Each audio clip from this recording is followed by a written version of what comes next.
afectuoso y cordial saludo a todos los participantes en este sexto Festival Internacional de Poesía Letra Lúdica. Agradecer a la dirección y producción del festival que nos permita compartir algunas ideas y pensamientos en forma de disertación. El título de esta disertación es La poesía como herramienta para el arte y fuente de salvación.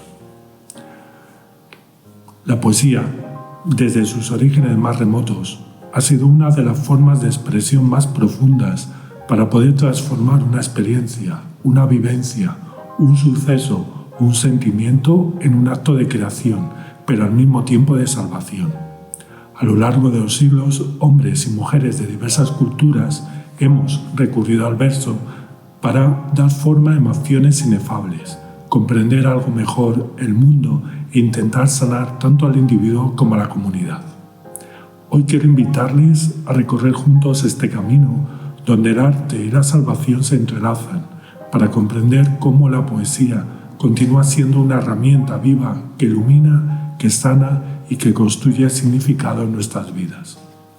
Cuando hablamos de poesía como creación artística, pensamos en la capacidad del ser humano para convertir la existencia en lenguaje. La poesía no describe simplemente la realidad, la transforma. Dante Alighieri, en su Divina Comedia, no solo escribió un poema monumental, creó un universo moral, espiritual y filosófico que daba sentido a un tiempo convulso. Su viaje por el infierno, el purgatorio y el paraíso no era un solo ejercicio estético, sino una manera de ordenar su propia crisis personal y política, convirtiendo la palabra en guía, en ruta y en consuelo. En su obra se percibe cómo la poesía puede convertirse en un mapa espiritual donde el poeta encuentra su propio equilibrio, su propia salvación, su bienestar. Entre la multitud de poetas españoles, Federico García Lorca es quizá uno de los mejores y mayores ejemplos de cómo la poesía puede transformar el dolor en un canto luminoso.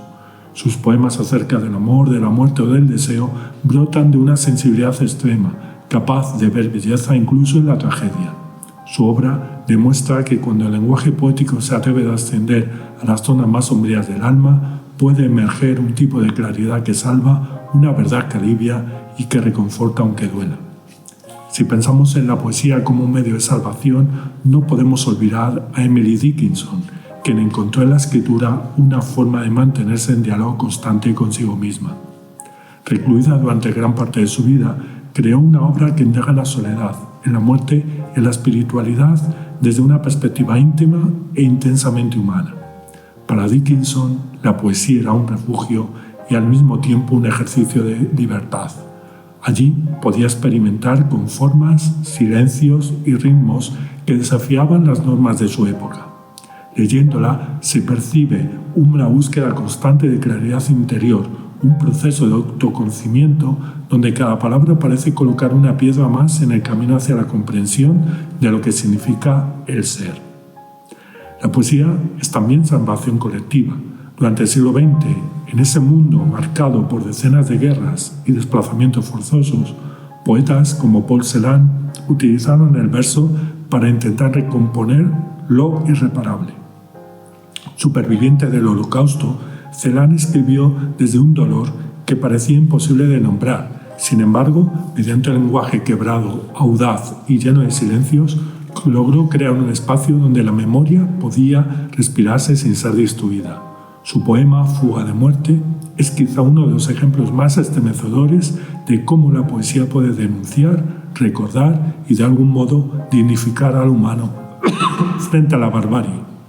Celan demuestra que incluso en el corazón de la oscuridad más absoluta, un verso puede actuar como una luz mínima, tenue, apenas perceptible pero decisiva. Y otro ejemplo potente de la poesía como creación artística lo encontramos en la obra de otro Paul Éluard, cuya poesía es un claro testimonio de cómo la imaginación y la belleza pueden transformar la realidad. En sus poemas, como Liberté, la libertad no es solo un tema, sino también un acto poético que se reinventa en cada verso, desafiando las estructuras opresivas del mundo y reivindicando el poder del individuo para resistir. En mis cuadernos de escolar, en mi pupitre en los árboles, en la arena y en la nieve, escribo tu nombre. en las páginas leídas, en las páginas vírgenes, en la piedra, la sangre y las cenizas, escribo tu nombre. Y por el poder de una palabra, vuelvo a vivir, nací para conocerte, para cantarte libertad. En América Latina encontramos una tradición especialmente rica en poetas que usaron la palabra como herramienta de creación y de salvación. Pablo Neruda, por ejemplo, concebía la poesía como un acto de comunión con el mundo. Sus 20 poemas de amor o sus odas elementales muestran una mirada que rescata la belleza de lo cotidiano, reivindicando la capacidad del idioma para nombrar lo simple con una intensidad casi sagrada. Neruda entendía que la poesía puede devolverle al hombre una relación reverente con la realidad, una manera de habitar el mundo con asombro renovado. A través de su obra descubrimos que el lenguaje poético no solo sirve para explorar el dolor, sino también para celebrar la existencia, para volverla habitable. Otro de los ejemplos más notorios es la obra de Sylvia Plath, cuya escritura a menudo refleja su lucha contra la depresión y la ansiedad. En su famoso poema Lady Lazarus, Plath se enfrenta directamente a la muerte y a la renacida lucha por la vida. A través de un lenguaje profundamente metafórico y visceral, ella expresa la agonía de existir en un mundo que parece negar la capacidad de sanar. Sin embargo, este poema también transmite una forma de resistencia, un desafío a la opresión y un intento de salvación a través de la creación. En su caso, la poesía no solo documenta el sufrimiento, sino que también ofrece un medio para enfrentarlo, procesarlo y en ciertos momentos también superarlo. Morir es un arte como cualquier otra cosa. Yo lo hago excepcionalmente bien. Lo hago para sentirme hasta las heces. Lo ejecuto para sentirlo real. Podemos decir que poseo el don. Es bastante fácil hacerlo en una celda. Muy fácil hacerlo y no perder las formas.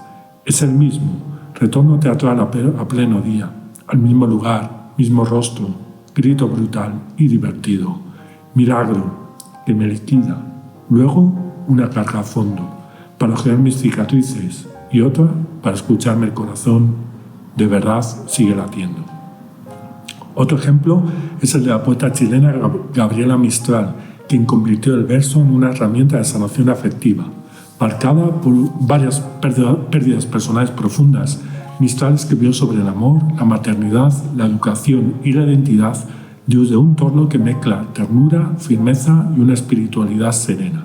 En sus palabras, la palabra se convierte en un abrazo, en un gesto que busca reconfortar al otro. Mistral demuestra que la poesía también puede ser un espacio para curar heridas colectivas, un lugar donde la voz del poeta se vuelve la voz de muchos. Y otra voz importante es la chilena Violeta Parra, más conocida por su música. En sus cantos populares y sus poemas abordó temas como la injusticia social, la memoria y la identidad. Su poesía sirvió como refugio frente a la presión de las dictaduras en América Latina. En su poema Gracias a la vida, transformó en un himno de esperanza y resistencia y nos muestra cómo la poesía puede salvar a una comunidad al unirse a través de esas emociones compartidas, a pesar de las dificultades. Gracias a la vida que me ha dado tanto, me ha dado el sonido y el abecedario, con él las palabras que pienso y declaro, madre, amigo, hermano y luz alumbrando, la ruta del alma que estoy amando. Gracias a la vida que me ha dado tanto, me ha dado la risa y me ha dado el llanto, así yo distingo dicha de quebranto, los dos materiales que forman mi canto, y el canto de ustedes que es el mismo canto, y el canto de todos que es mi propio canto. Gracias a la vida que me ha dado tanto. Anne Sexton, conocida por su poesía confesional, también escribió sobre la poesía como ese medio de sanación personal. En su famoso poema The Owl Rowing Toward God, el horrible remar hacia Dios, Sexton describe su propia lucha con la fe y la depresión. A través de la poesía, ella se enfrenta a sus miedos más profundos y encuentra el consuelo en el proceso mismo de escribir. Para Sexton, la poesía es un acto de resistencia frente al vacío existencial, un medio para enfrentar la muerte y buscar la redención. He estado escribiendo versos en cuadernos de muerte, desde que aprendí a destilar mi ser en tinta. Con cada una de esas palabras escribí mi biografía. Qué tonto sería si se sorprendieran con el final. Toda la vida he estado viviendo en el 45 de la calle de la Piedad, palabra que poco a poco perdió significado. La aprendí leyendo el libro de los libros, que le relata la historia del cálculo más largo del mundo. Corro hacia el final del muelle, suelto las amarras y remo hacia la eternidad. La poesía como arte y salvación no está restringida a grandes figuras históricas. También la encontramos en voces contemporáneas, como por ejemplo la de Rupi Kaur, cuya obra se ha acercado a la poesía a través de esas palabras que buscan autoestima, trauma, migración o identidad. Aunque su estilo es sencillo y directo, su impacto muestra cómo la poesía sigue siendo un medio poderoso para acompañar emocionalmente al lector. Kaur demuestra que la poesía no pertenece solo a los círculos académicos, puede ser una herramienta accesible, íntima y profundamente humana. Incluso en la tradición española actual, hay poetas como Elvira Sastre, que se han convertido en referentes para una generación que encuentra en sus versos un modo de procesar rupturas, miedos y esperanzas. Sastre escribe desde la vulnerabilidad y la honestidad emocional, ofreciendo un territorio donde el lector pueda reconocerse y sentirse acompañado. Su obra evidencia que en tiempos de hiperconexión digital, la poesía sigue siendo un espacio privilegiado para la introspección y la búsqueda de sentido. Un fragmento de uno de sus poemas. He llorado tanto que se me han hecho los ojos agua cuando he reído y me he besado. He fallado tantas veces que ahora sé cómo discernir los aciertos de lo inevitable. He sido derrotada por mí misma con dolor y conciencia, pero la vuelta a casa ha sido tan dulce que me he dejado ganar. Prefiero mi consuelo que el aplauso. He perdido el rumbo, pero he conocido la vida en el camino. He caído, pero he visto estrellas en mi descenso y el desplome ha sido un sueño. Pero ¿por qué la poesía sigue siendo un medio tan poderoso de creación y salvación? Tal vez porque el poema opera en una frontera única entre el lenguaje y lo emocional. Un verso bien colocado puede contener una vida entera. La poesía permite condensar experiencias complejas en imágenes breves, en ritmos que quedan resonando más allá de las palabras mismas.